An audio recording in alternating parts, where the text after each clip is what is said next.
You're listening to a main feed episode. Go to patreon.com/Celtic Ligers where €5 a month gets you weekly full-length episodes, stray bonus content and access to the back catalogue. Also helps cover hosting and gives us money for sweeties. Thank you. Celtic Ligers.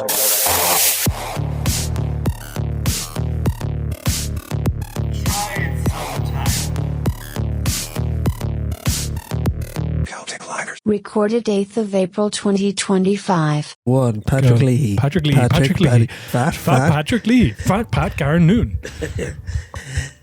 We were looking at Pat Leahy's, he wrote the 2 articles of like, come on, get over it. Yeah.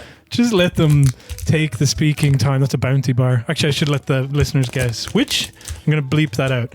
Which chocolate bar is James opening right now directly into the microphone?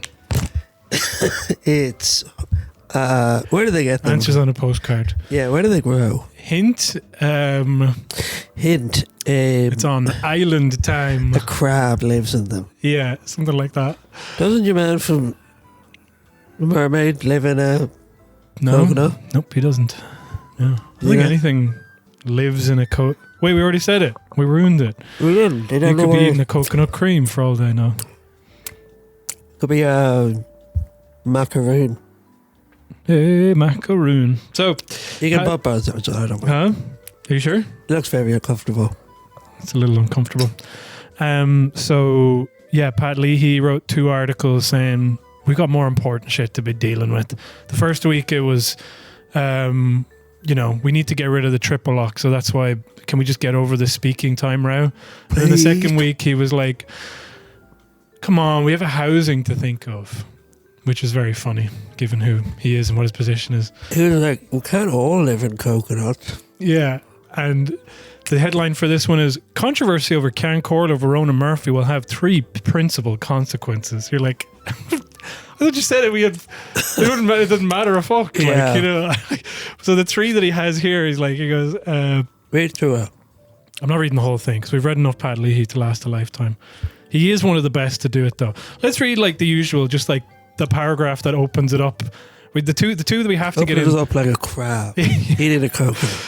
The anticipated announcement of tariffs by the Trump administration on Wednesday will put the rows over speaking rights for independents and changes to the Dáil standing order in perspective. So he's like, I was still right. So go on. But anyway, the episode will, I'm just skipping way ahead. The episode will not be without its repercussions. There are 3 principal consequences. Firstly, it will leave a legacy of ill feeling in Leinster House. Now, that doesn't matter though. Who gives a shit about the opposition? Fuck the opposition. Yeah. You said we don't need an opposition. They're just a bunch of crabs with no coconuts. Yeah. And they're sore about it. People say that crabs need 2 claws to, fucking snap people, open a coconut. But actually, they only need 1. They need 1 real hefty goddamn claw. Yeah. And all the coconuts they can find. Yeah. Secondly, if it is clear that Sinn Féin is committed to a more aggressive model of opposition, as the party was freely admitting even before the row kicked off. A more combustible model. Then it is also clear the government is happy to push through whatever it wants to do using its majority. Consensus may be all well and good, but ultimately numbers rule. So he's like just saying, fuck it, who cares? Yeah. Might is right. So he's saying the consequences of the Dáil speaking row is that Sinn Féin are going to be angrier, even though I also said that they'd be angrier before the speaking row even happened at all. Perfect, Pat. Once again, no notes. Salute. Thirdly, all this is happening at a time when the political and financial weather forecast could hardly be more threatening. So this is just the other 2 articles combined, isn't it? For the first time in several years, the government seems likely to come under fiscal and therefore budgetary pressure. At the very least, the permanent summer of seemingly endless budget surpluses and the consequent ability of government to throw... You're going to need your microphone for this one. The consequent ability of government to throw lots of money at every problem looks likely to end very soon. Damn, I was enjoying... I was having such a good summer of... Just money. Endless money. Just as politics is getting angrier, governing is going to get harder. I'm pretty sure you said that last time. Just, the whole thing of, I'll just get over it, who cares? And then it's like, wow, the opposition are going to be really mad at the government for doing this thing. It's like that's obviously going to be the consequence of this, that you advocated for. Yeah. Just everybody get over it, What a strange man. They're not going to like this. Yeah. We're in my room. We're in Buddhist Town. It's a live episode. In person. Dublin. Live. Dublin. Best city in the world. Best city in the We were fucking just talking world. about how Dublin's the best city in the We world. were. And I hate it. I hate that it's the best city in the world. But god damn it. What was I saying anyway? I was at work. What happened today? Been at work, bought €15 worth of pick and mix.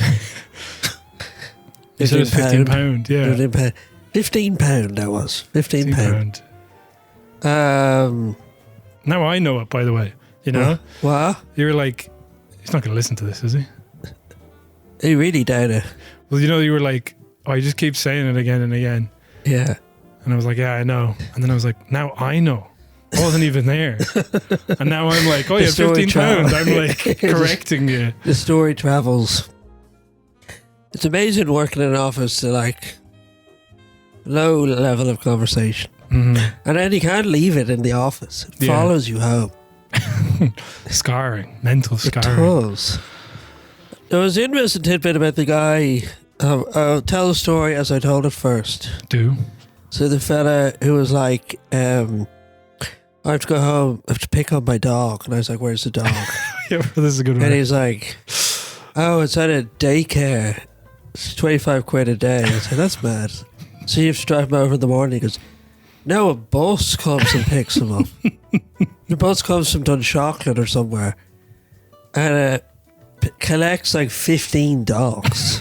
And they're all on the bus just like yelping and shouting. And but he said it like picks them up on like Taranure on the south side. Yeah. So like he made the point that dog is on the bus most of the day. He's like he's on the M50 for most of the day. He gets off, like touches the grass, and all right, back on. You might as well just tie it up outside. And then he was like, and you know who runs the service? It's your man. Yeah. Make crime What's legal. his name? What's his name? Nick Delahanty. Nick Delahanty. Yeah. And I said, you give that racist money? Yeah. And that stopped the conversation then and there.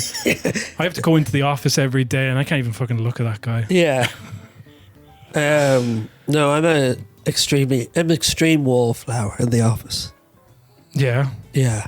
By the way, for some listeners who might be like my mother, who apparently now listens to the podcast regularly, Welcome. Nick Delahanty ran as an independent in the last general election with the campaign slogan, "Make crime illegal." Yeah. And also it's like one of those things where I'm not racist, but I do share a lot of gripped articles for some reason. Yeah. And talk about people not self-deporting, etc. And he's kind of a Musk fanboy as well. Cool. Yeah, so he's got Twitter blue. We need an Irish Musk. Yeah. Do you ever think about that? Who would the Irish Musk be? Paddy Cosgrave. Next question. Yeah. Nah. I mean, not really.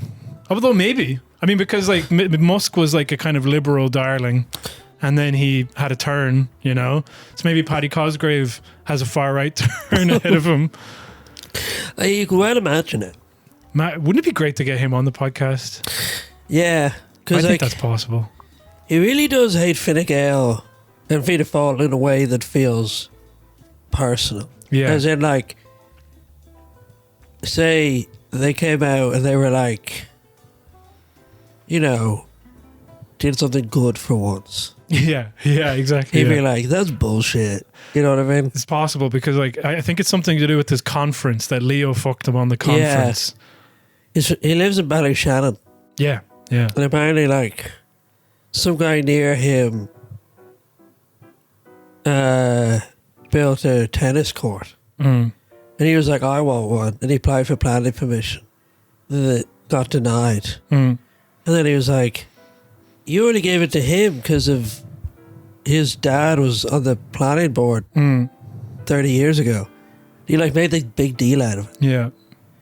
And if it was something meaningful, I'd get it. But it's just like, you're already rich. Just don't have it. Like, just go. Just let this one lie. Yeah. Just, first of all, bribe. You know what I mean? Second of all, just do something else. Yeah. He We should be sells, saving this for when he's on to grill him about it. he sells eggs. He sells eggs, though. I did know that. James's mother told me that. Yeah. He's a real celebrity in Ballyshannon. So she was saying that he drives up in a Tesla and then takes out all of his eggs. To Yeah. sell. Which is it's quite an image, you know. Yeah. I love to sell eggs. These days, fucking eggs. Don't be mentioning Teslas, Elon Musk, and eggs in the same. Bite your head Why? off over in America For the egg. for the egg. For just one egg. For a succulent Chinese egg. How much are eggs over there? Because judging from online, it's where they were like $5 each. I've heard that they're not far off of that. What? They're not far off of that. I just lost confidence in what I was saying. As I was saying, I think it is a $5 an egg, and I was like, stop saying it. Don't say I that. don't know how much an egg is Fucking hell. in New York. New York City. How much the New York egg? The Big Apple.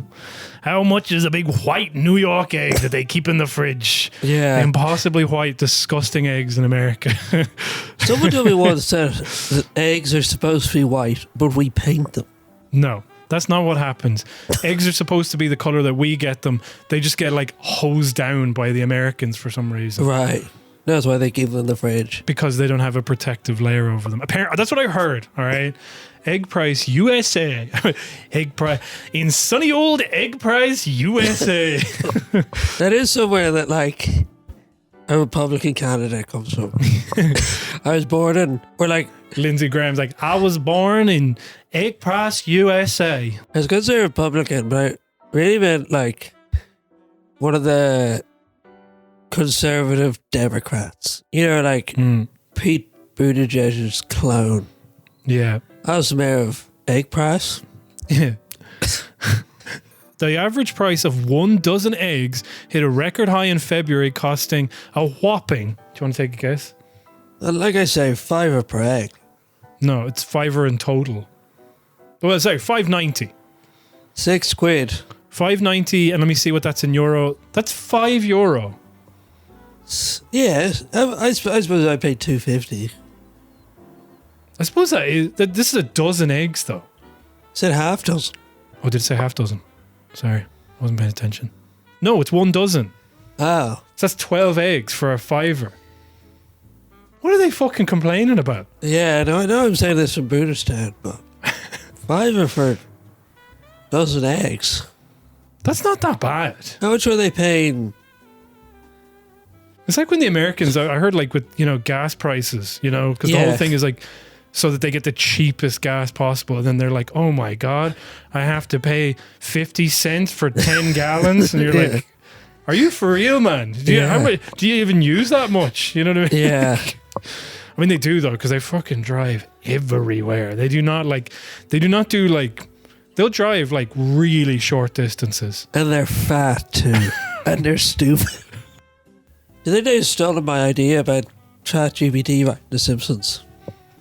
Clearly. I mean, the last episode I was telling James today, there was a picture posted by Al Jean, current showrunner of The Simpsons, and it was like Selma and Patty, and they're both skinny. And he's like, check out the next episode. And then people are like, they're on Ozempic, is it? I was like, is this just for the one episode? And so he was like, yes, few. I don't know if they've said few. I'll show you now. New Patty and Selma. Here's the picture. Whoa. Yeah. Too skinny. Hey. The Need a little meat. The weirdest episode of The Simpsons was on... Sorry. One of the comments is, I hope Chief Wiggum takes Ozempic too. Haha. And Al Jean goes, you were in luck. Must have made that guy's day. Oh my God, I get to see Chief Wiggum on Ozempic as well. Chief Wiggum. So excited. That's the name song. I was thinking about the Dolly Parton episode. That was a good one. The Lurleen Lumpkin. Yeah. Yeah, you sent me that really funny clip of like, and you can hear how fresh he is in his voice. It's like the first, second season, whichever one that was. I'm not that diehard, even though I like the show. But it's like, it was like she's appearing on some sort of country music variety hour. Yeah, like the GOP. Yeah. So they're just like coming up, and it's like Zeke and Hale, and just listing off all these names. And then he starts like ad-libbing them, Hank Azaria, and he's having loads of fun. And the ones he was coming up with, I was like, this is in like the 90s. And I was like, that's like the stuff that we do. That's so funny. Yeah, it really reminded me. And I wonder if they got the idea. In Rick and Morty, international cable. I love that one. I love the one where it's like man versus car. Who will win? And they just like, wouldn't the car always win? Yeah. It has the exact same rhythm. Yeah. And there's one. But he was like, the one that it was ad-libbed and then they chose it for the thing and animated it was like, he's like, big, shirtless, and he starts laughing. He's like, let me do it again. Big, shirtless Ron. And there's one that was like the dreary boy. No, the empty child was the empty boy. No, what was it? It was like dreary boy, but it was like something like the void, like something's been removed from you. Yeah. Like, look that up. Yeah. Now get ready to laugh, everybody. It's time again for You can hear that. starting in alphabetical order, Yodel and You can hear it. Butterball Jackson, Bretta Boy and Yuma, Trixie Garwood, Cloris Moselle, Orville and Hurley, the Opal Sisters, Pip Diddler, Rooney, Yardley Cartwright, the Yahoo Recovering Alcoholic Jug Band, Pixelated Twins, the Carvey Boys, Big Shirtless... wait. Big Shirtless Ron, David Haber, Ernest Munich and his singing pig, Little Boy Blue, Tony Jefferson, John Mingle, Studwell Blick, Ernest Chumley, Big Davis Jackson, the Ruin Boy.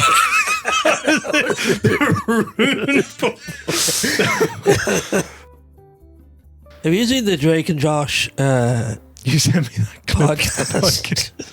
I had a lot of people reaching out like, oh, don't worry, Drake, we'll never watch the show ever again. Now watching the show, it's so hard to know what you were going through while you were making this. Like, and I'm like, whoa, no. Like, dude, when lights, camera, action, and I walk in and Josh is wearing a dress, like, that was where I actually was comfortable and happy and stoked, and I'm very proud of what we did. And I was watching this show, and I was like, this is really good. I'm like, our timing? That's the magic that, like, people don't get. It's like, oh, just put two guys together and they'll be funny or whatever.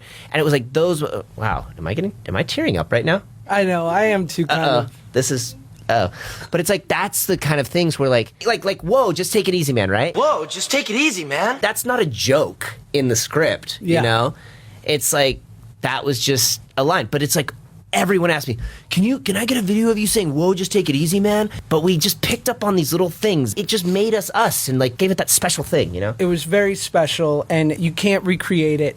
I love that, like, he's like, gotta, like, yeah, just have him on, and they're kind of like talking like all is forgiven. I was like, I don't know if you should be like, what we did back then. It was powerful, man. I was like, I don't know, man. I think you should sit down a little bit. Yeah. Maybe. Like, you and I are like the same. What we had was magical. And Josh Peck there, like, nodding his head. And it's like, Josh, don't be like saying like you're the same as him, you know? Like, Yeah, what did he do again? So it was,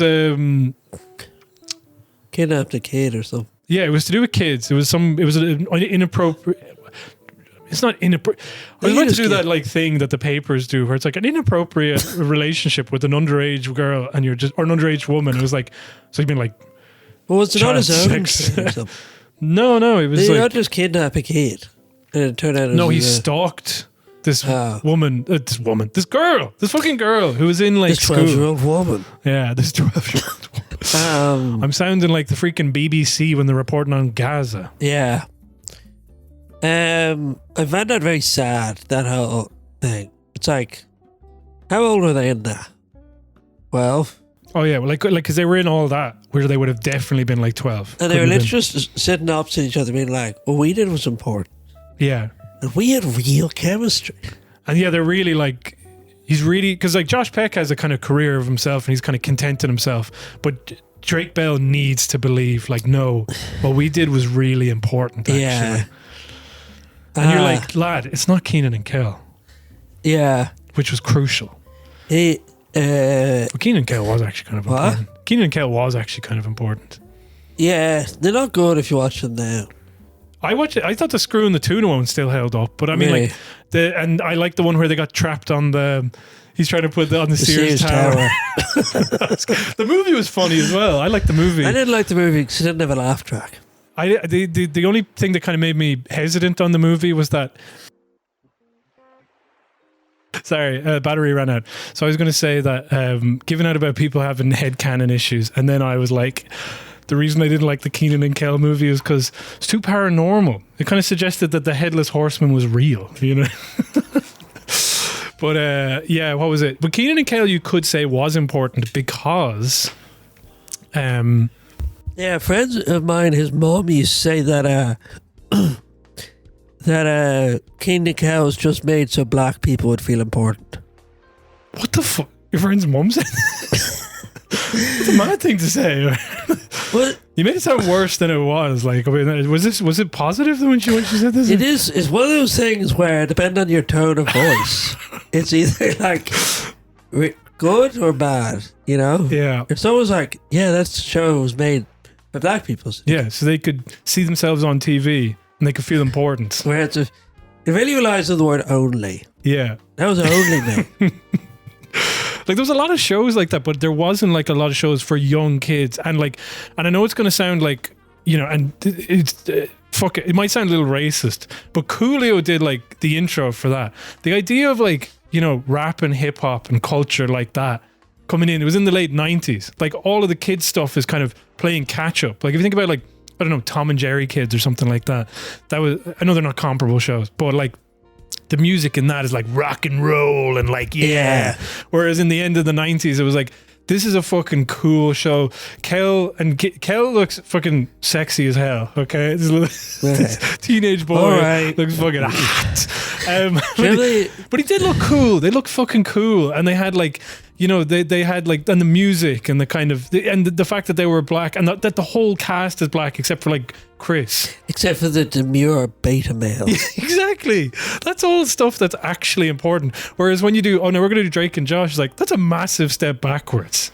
Like an entirely white cast of like, yeah. You know. What was I going to say? Do you remember with Sister? Yeah. They got the new theme tune. I know, now they're sexy. Yeah. Now they're going to college, and it's okay to think of them that way now. Yeah. It's like, no, it's not. I didn't like that. Kids. Yeah. They did that with Sabrina as well, except it was a little more like kind of, you know, now she's out there on her own. Oh, that was the name of the song. That was the song. 'Cause I'm out on my own. I didn't like when Keenan and Kel went on dates.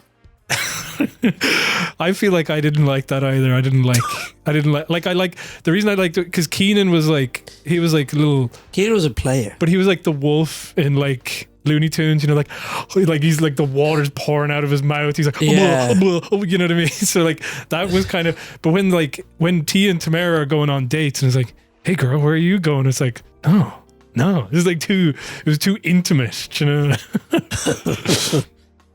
It was too provocative. Yeah.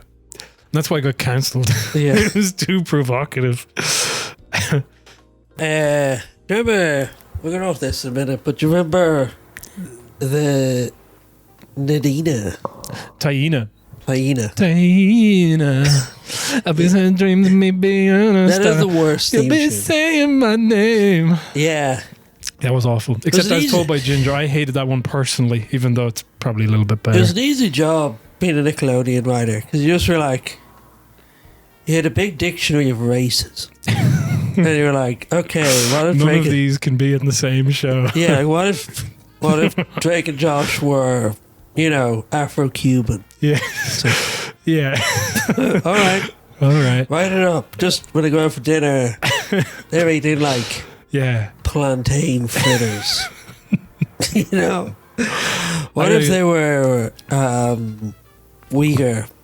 Okay, they have to eat spicy noodles. And then would the introduction always be like, the thing about being from a Uyghur household is the dads are strict but the mums are stricter. You know, it's like no matter what race or like what culture, just be like, and my sister is annoying. As you were saying that, I was thinking about that show, The Brothers Garcia, and all of those things. Like, there was an episode of The Brothers Garcia where he's like, where were they? What culture were they? Mexican. Were they Mexican? Yeah. And he's like, the thing about Mexican households is they eat together. Yeah. It's like, sure they do, but yeah, a lot of cultures eat together. Yeah. I love those shows that they stopped making in like the late 90s, but the ones where like I'm just a normal kid and everything's fucking weird, like Alex Mack. Yeah. Or that's actually not the plot of Alex Mack. I suppose. But no, she's normal, but then she's made weird by all the weird shit that's happening. And then Erie, Indiana, that was fucking brilliant. I love that show. Drake and Josh. Just white guys in flannel shirts. But I'm fat. And then he got skinny. Yeah, I hate how skinny he is now. We got Ozempic skinny before. Before Ozempic was a thing. I remember I was like rooting for Josh. I would watch any movie that he was in, just being like, you go get. Mean Creek was not very good, but he was good in it. He was so fucking good. There was 2 scenes he had in it where I was like, you're tearing my heart out, Josh. This is insane. He's so good. Do you ever watch his like Instagram?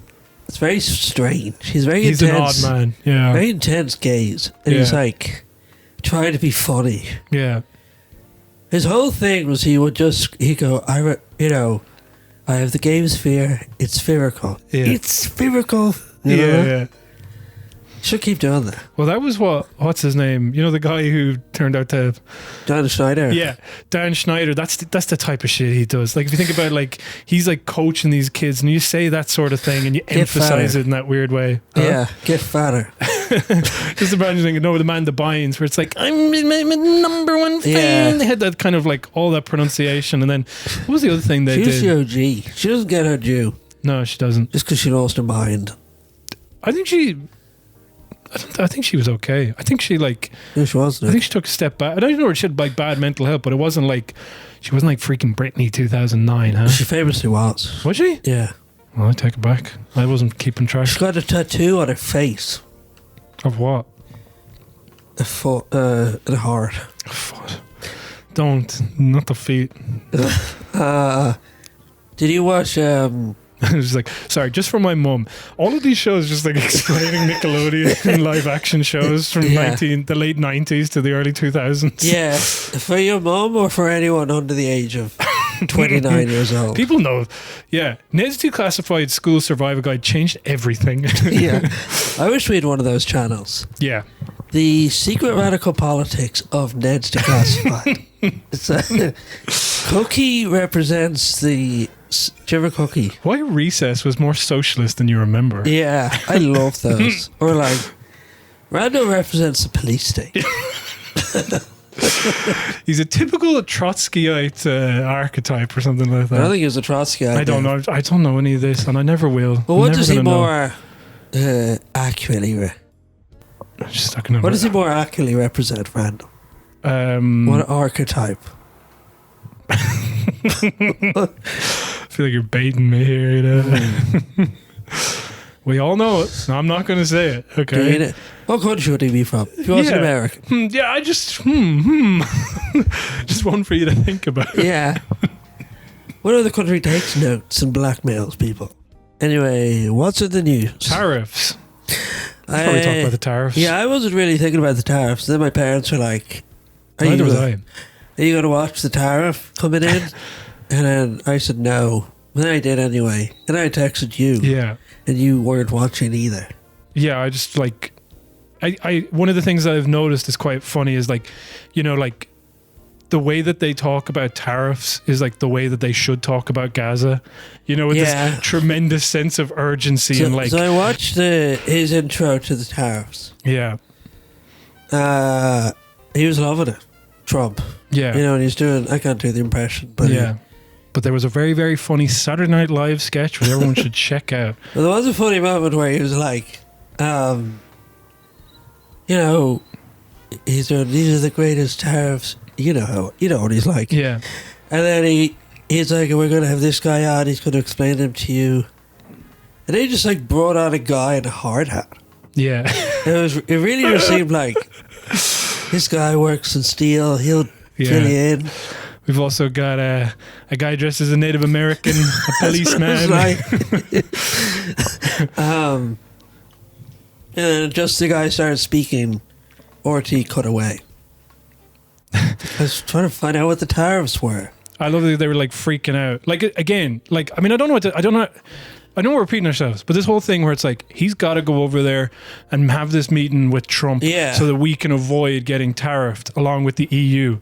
Wow, he's done it anyway, and now the EU in retaliation is saying that the nuclear option is to take out all of the FDI and pharmaceutical. You know, have you seen this? That Macron's like, well, we still have a nuclear option to use. I get like a tool that we can use is we can stop them from storing money in places that aren't the United States. Yeah, and it was like everyone in Ireland's like. Not everyone. Sorry, like just like Simon Harris, like literally appearing on TV like he's gonna shit his pants. It was that, and it was something about like tech. Yeah, it was like targeting technology companies like Facebook and that. Yeah, yeah. I saw what's her name? I think his sister, Miriam O'Callaghan. Yeah, she was like. He really did look like he's about to die. He looks. She was like, "What about this? What about Macron?" And he was like, "Well, sorry." He's like wiping away the sick, you know. Yeah. Did you read anything about the tariffs themselves? It is very chaotic. Like he. Yeah. What I heard, like, okay, so I'm ignorant, all right. So like. They go like, we're going to introduce tariffs, and so it's like, okay, Mr. President, we'll get to work on that. And they came up with like these kind of balanced, measured tariffs and all these shit like this, and you know, targeted, etc. And then he's like, no, let's just do this simple formula for every single fucking country. Yeah, and it's something to do where it's like, we're just going to offset against. We don't want a trade deficit. Yeah, so they don't want the trade deficit, and then there was some taking into account the tariffs. The other way. Yeah. But like, they brought on some guy who's like the president of some island nation in the middle of, you know, one of those ones that's like 50, like descendants of like 50 British sailors who are all paedophiles now. And he was like, we don't really have any trade with anyone. Yeah. So I'm not sure why we're being dark. Like he was like, he was really just being like, I didn't think anyone noticed us. Yeah. So he was one against China. China. I don't think he's one against Russia. I think he's got one against every one of them. Look it up. All right, fine. China. Russia tariff. I'll probably just write that and it'll come up, won't it? US did not impose tariffs on Russia because we're not doing business. Oh, that is funny. Boom. He's so good, isn't he? Like you think like remember we were speculating when Micheál Martin goes over it, like I was like, the best case scenario, Trump doesn't show up. Worst case scenario, he shows up and he likes Micheál Martin. Yeah. I didn't think of the funnier thing, which is they would invite Conor McGregor on the actual day instead of him. And you're like, oh, that's so much better. Yeah. That's actually so much better. It's so good to be like, you went over there, you had the conversation to get the thing, you didn't get the thing, and you got publicly humiliated. Like, yeah. It is mad the way he can he's very good at honing in on insecurities. Yeah. You know? And it's like, I didn't think he knew enough about Ireland to like snub us that hard. But somehow he did. It would be an extraordinary escalation for the European Union to target US tech companies in retaliation for US. Anyway. And it's like, what did I do? I didn't do anything. Yeah. And I love that they go, you know, I kind of, the Irish are like dogs in suits. It's like adorable. You think you're people, you know? Yeah. He's there and he's like, I'm going to have a stern word with the EU. It's like, fuck off. Yeah. Like, do you remember like we paid for the bailout? Do you know what I mean? They just fucking squeezed. Like, we got a lot of respect out of it. Yeah, we got a lot of respect. Listen, we got shafted. We paid for like a huge amount of debt in the EU. Yeah. But you know what? They saw us taking on the chin. Yeah, and that's why they're And they going said- after our FDI. They said, line up for another. Yeah. You took that punch well. We're going Yeah. to really sock it to you. And that shows a strength. Okay, a core strength that I'm able to take that punch and I keep going. And I keep getting more punches and more punches. You just can't keep me down. I love getting punched. Yeah. Punch me.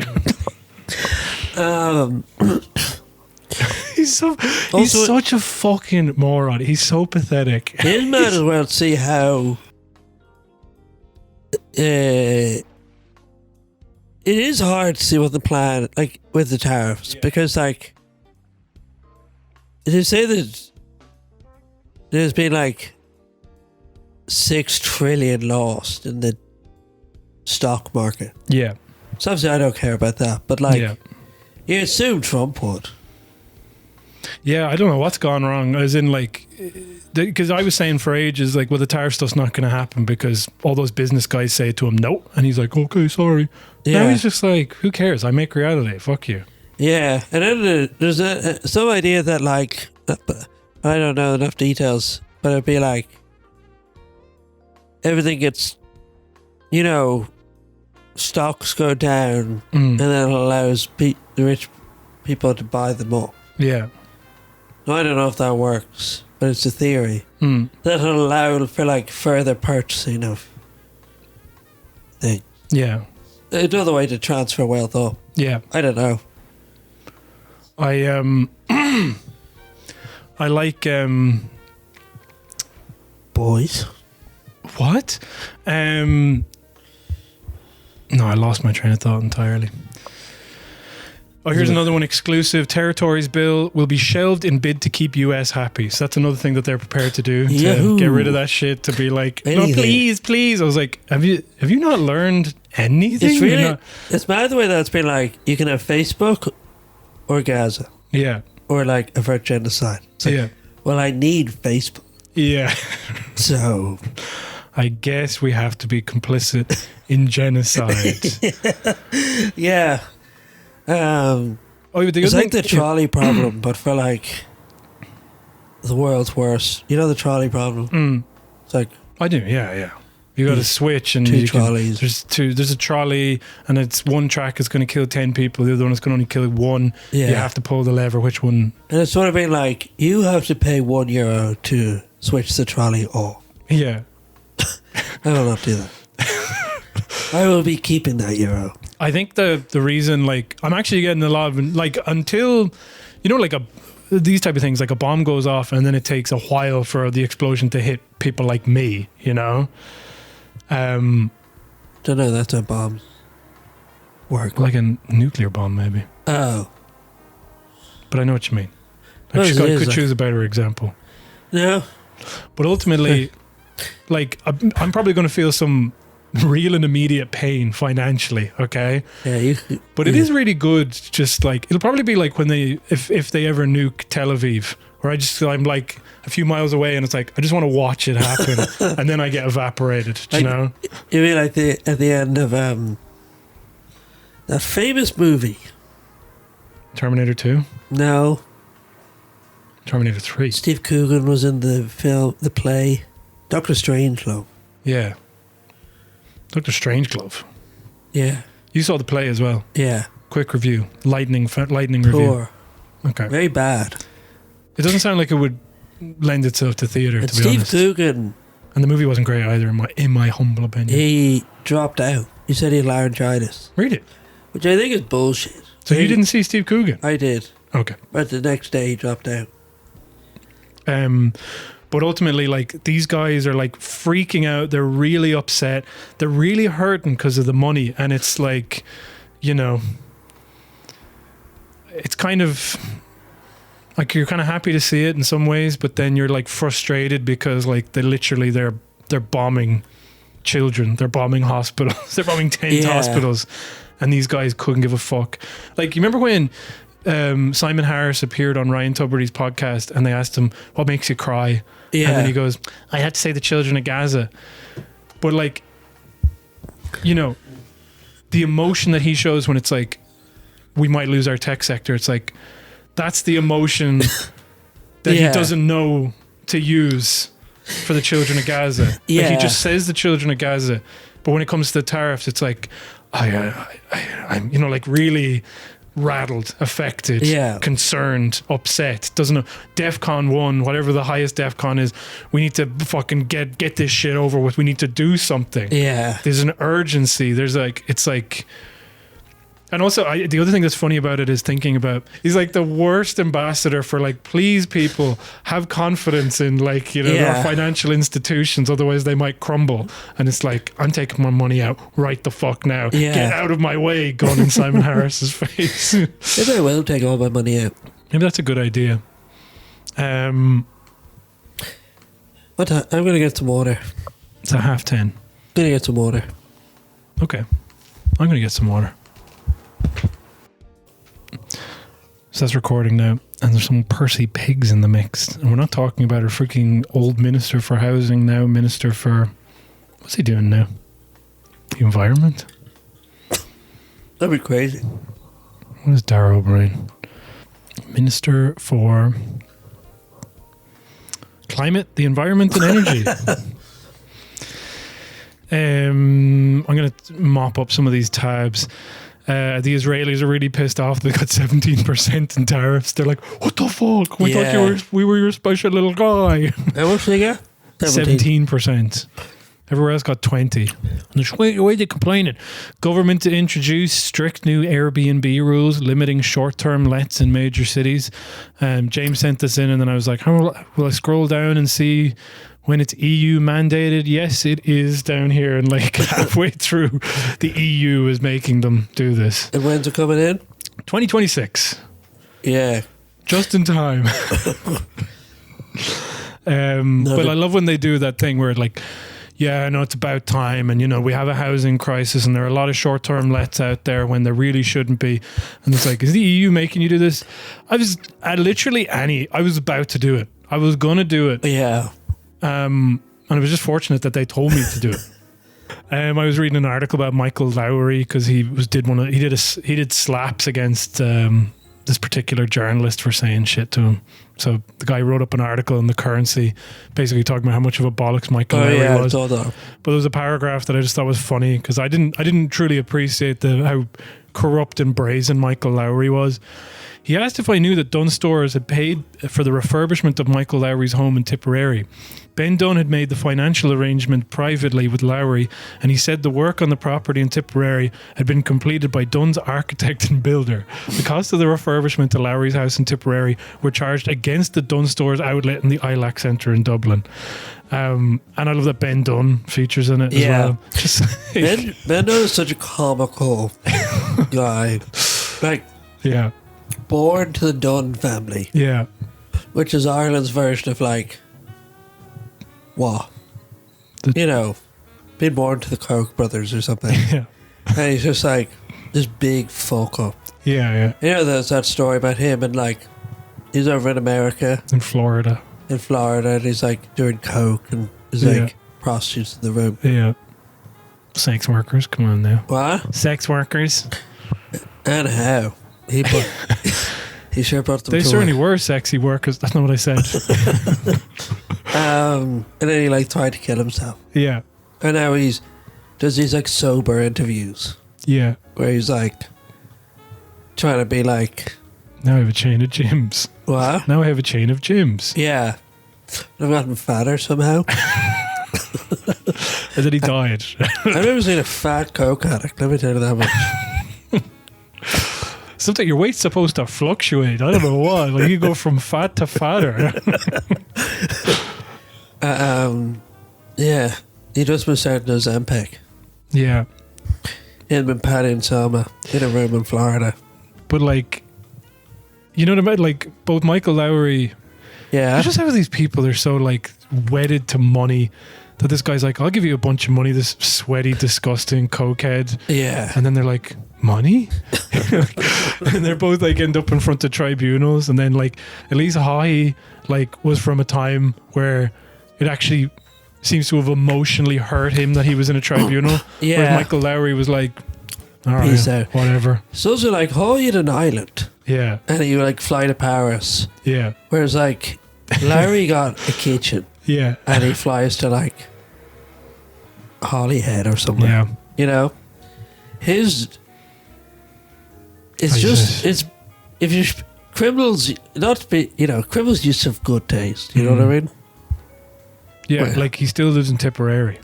Still lives, yeah. What part of Tipperary? I don't know. But if it's anywhere near Ross Cray, then Like you can you fucked up. you can buy a house in Tipperary town. You could buy Tipperary. Yeah, but you can buy a house there for less than 100 grand Yeah. in 2025 Ireland. Yeah. That's how bad it is. Labour had positive talks with Fine Gael, but Fianna Fáil had already done a deal with the regional independents. So Ivana Bacek was on Patrick Keelty, and then, like, literally in the interview, she's like, they're like, this is the audience that cheered when Keelty grilled Micheál Martin even Yeah. slightly. They understand that the Dáil speaking row is a bunch of bullshit, okay? And then, As in the Pat Healy way. What's his name? Pat Leahy. In the Pat Leahy way. No, they in the way that we despise it, they Yeah. also despise it. Yeah. They're like, fuck this sucks. They know that it's bad. They don't care enough to do anything about it. But like, they're not gonna be like Pat Leahy, where it's like, oh, actually, this is probably bad, but because I'm ideologically aligned with them, it's actually fine. Yeah. But she says, I'm trying to find if they have it written here, or do we have to watch the clip? Ivana Bacek, your balaclava is slipping. So here we go. Ivana Bacek. Why is there one moped made out of leather? Booyah. That's actually my speakers, and that Your fucking computers are loot. so shit. Is this a new one? This is the new one. This is shocking, isn't it? This is so bad. If you look at the deal that was done with the regional independents, it was only done after Labour said that you weren't prepared to go into government. Do you regret that decision now after seeing what's played out? Well, first of all, as I said, we had a really good election for Labour. We were so delighted to see the appetite for the message and so honoured, me personally, to have been re-elected for Dublin Bay South. So happy to see such a great team of dynamic new Labour TDs. So why not put them into government? So we were very serious about going into government. We're a party that has always been serious about delivering change. To do that, you have to go into government. We're the only left-wing party that has ever served in government in this country that is still in existence. So we were very serious about it. I wanted us to go in as part of a common platform with the Social Democrats and the Greens to negotiate from a position of strength, because I don't want to go into government just for the sake of it. We were always very clear we wanted to go in to be able to deliver on our programme of change, especially to deliver on state building of affordable homes. So we went to, the other parties didn't want to do that with us. We went then to negotiate with Fine Gael and with Fianna Fáil. And can I draw back the curtain here on these negotiations for a moment, if I may, and say we had a very positive and constructive negotiation with Fine Gael. And there was a lot of commonality. When we went to Fianna Fáil, however, it was very clear that the deal had already been done with the regional independents, and there wasn't going to be any give from their side on our demands, on our policy programme. And we know in the Labour Party how important it is. If you go into government, you must be able to deliver at least on a critical amount of your programme. So you're saying that it was a done deal before you even entered into negotiations? It was a done deal by the time we had the substantive meeting. I'd had an earlier meeting with Micheál Martin, as indeed I did with Simon Harris. But by the time we came to the second round of negotiations, it was clear that a deal had been done. And indeed, the Count Corla was then... It's a wild thing to admit. Yeah, she's like, and by the way, can I just tell you, we had a lot in common with Fine Gael. Yeah. I was like, have you seen their last opinion poll? Like, you know what I mean? Like, Yeah. they're like fucking, they're the lowest they've ever been. To say that you're aligned with, like, the most conservative, well, within reason, but like, it is one of the more conservative parties that we have. Yeah. It's also, you can't say you're a left party Yeah, and say you have anything in common with Fine Gael. I know. And then she's like, and as we all know, we need to get something done in government. It was like, so we needed that commitment. And you're just Yeah. kind of thinking like, she's acting like nobody remembers what happened the last time they were in. Yeah, all the horrible things they did. Like, it is a funny move to be like, the party everyone hates at the minute? Well, we like them. Yeah. And the party everyone likes? We hate them. Yeah. It's like, wow, cool. Good job, everyone. Jesus Christ. I also was looking up people put up some of David. I was trying to figure out, because I'd said that David McWilliams was one of the architects of the bailout, but apparently he was one of the architects of the bank guarantee. Is that the same as the bailout? Oh, that was the bailout. Essentially. I would imagine. Okay. But anyway, You're essentially right. so they called him in 2015. They called him in front of. He was on the Joint Committee of Inquiry into the banking crisis, and I just thought it was funny. So the chairman would you look at this here, okay? So that's the chairman asking him questions, okay? And then David McWilliams response.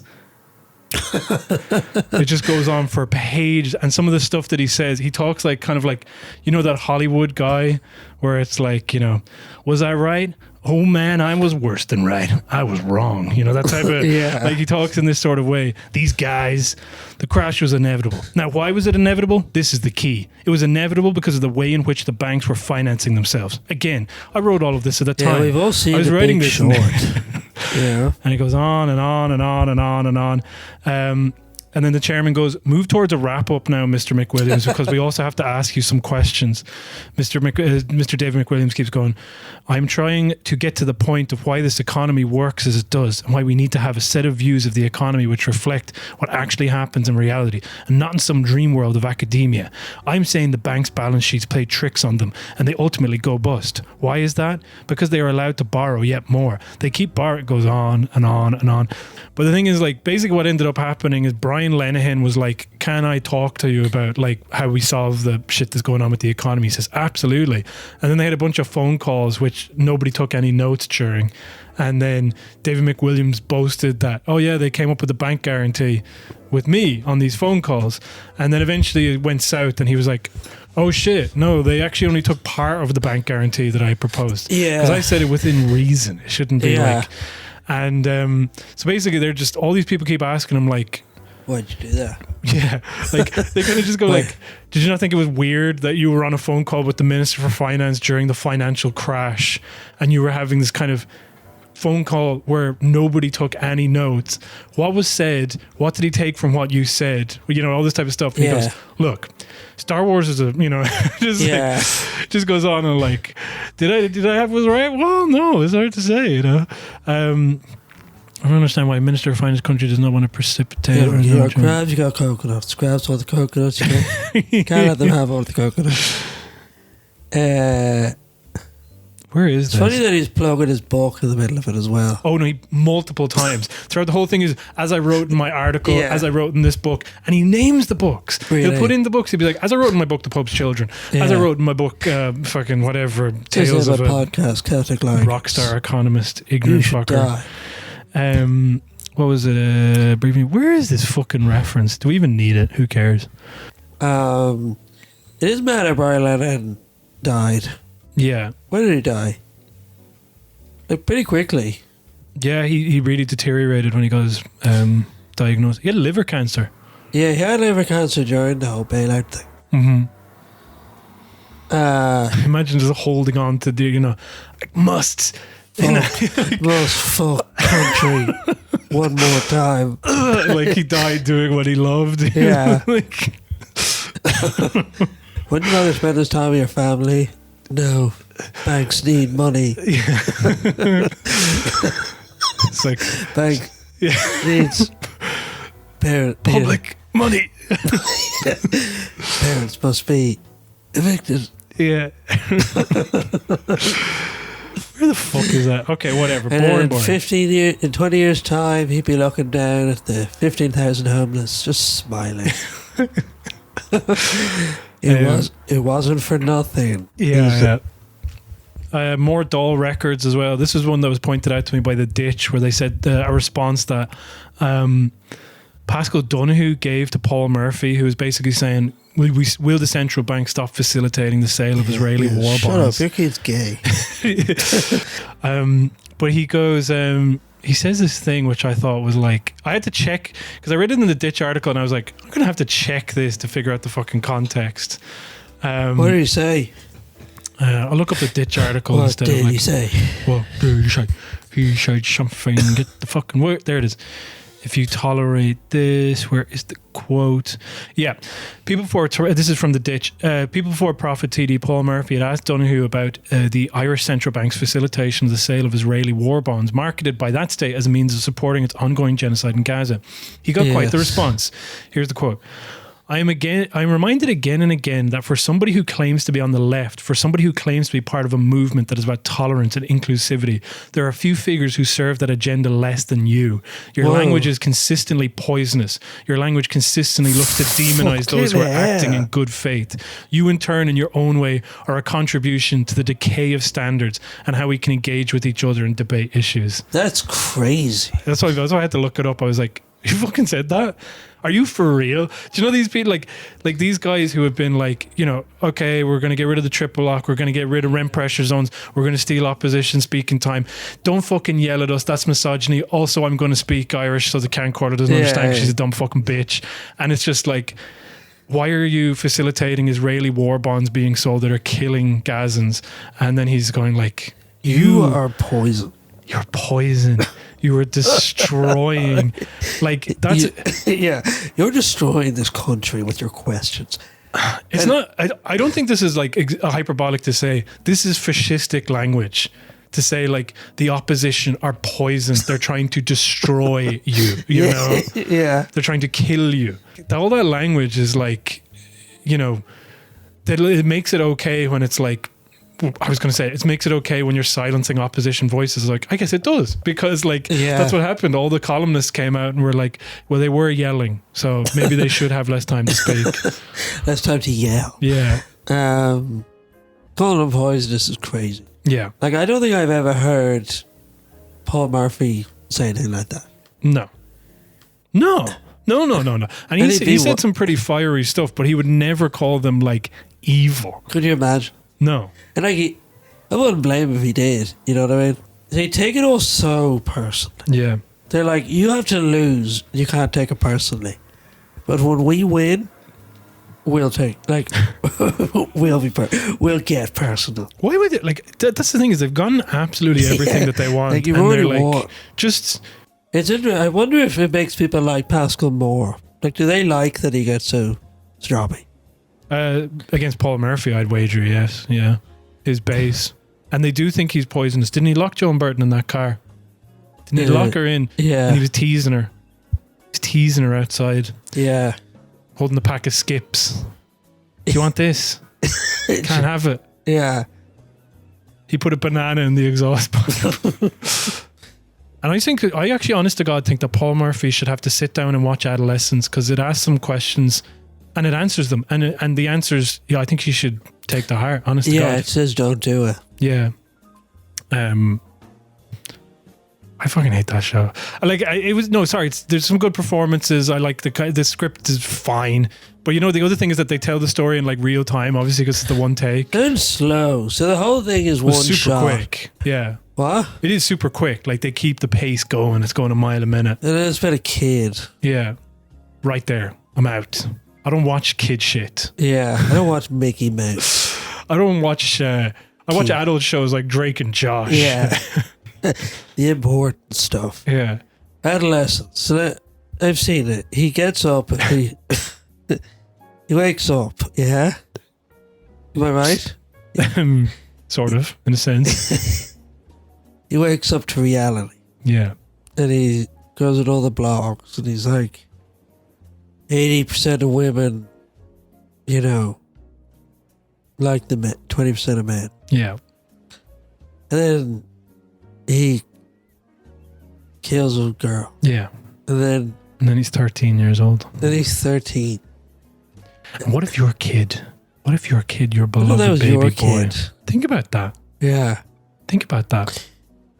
Uh, But the thing is like, so in the first episode, it's like, no, I'm just saying this real quick, but like in the first episode, it's like, oh my God, what the police, they're showing up for a big ass murder or some really sinister. It's a 13-year-old boy. Oh my God, he must have done nothing wrong. Look at his precious little baby face. And then you get to the end, and spoilers, by the way, he fucking did. He killed a little girl. Okay. And then in the second episode, they're like, go to the school and start interviewing the kids. And then they're like, Dad, you don't understand. TTYL means talk to you later. But in a bad way. means be right back. Bring red bullets. Yeah, and yeah, and then it means be rape back. And they're like, oh my god, these kids, how can they even survive? So then the third one, so you've seen the first episode, you have this little baby boy and he's like pissed his pants because he's been dragged into the police station by an armed response unit. Yeah. And then in the third he's on episode, Snapchat. he's literally like twirling the mustache that he can't grow, being like, you idiots, you fucking bitch of a woman that you think that you can interview me, you fucking bitch of a woman. I did it for my Snapchat stream.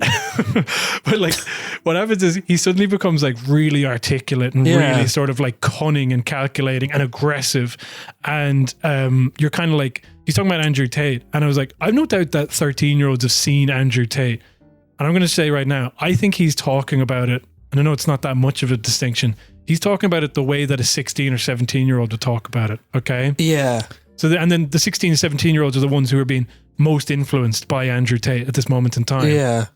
But the reason that it can't be a 16 or 17-year-old is because if you saw a 16 or 17-year-old be pulled out of bed in the morning, you'd be like, maybe he did do it. Yeah. Whereas if it was a 13-year-old boy, it'd be like, no, there's no fucking way. No, he didn't do that. He couldn't. He's a precious baby.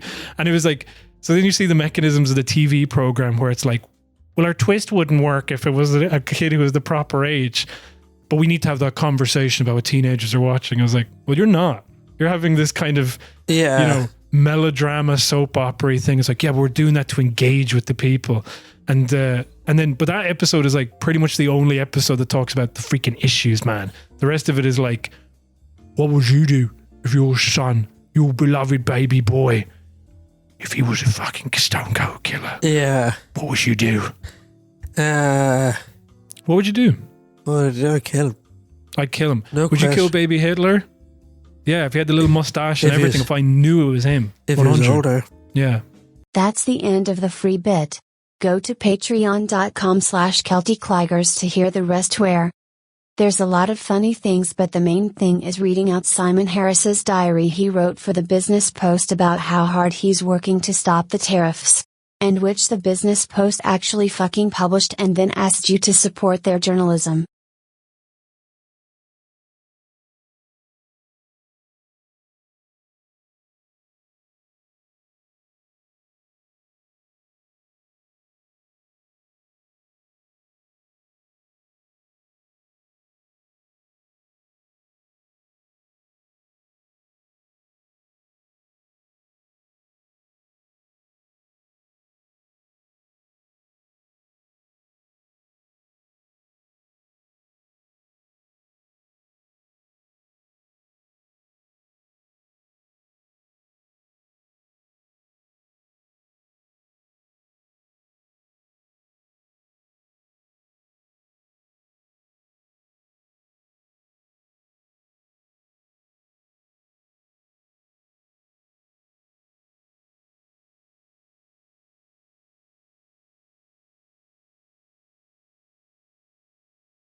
All right.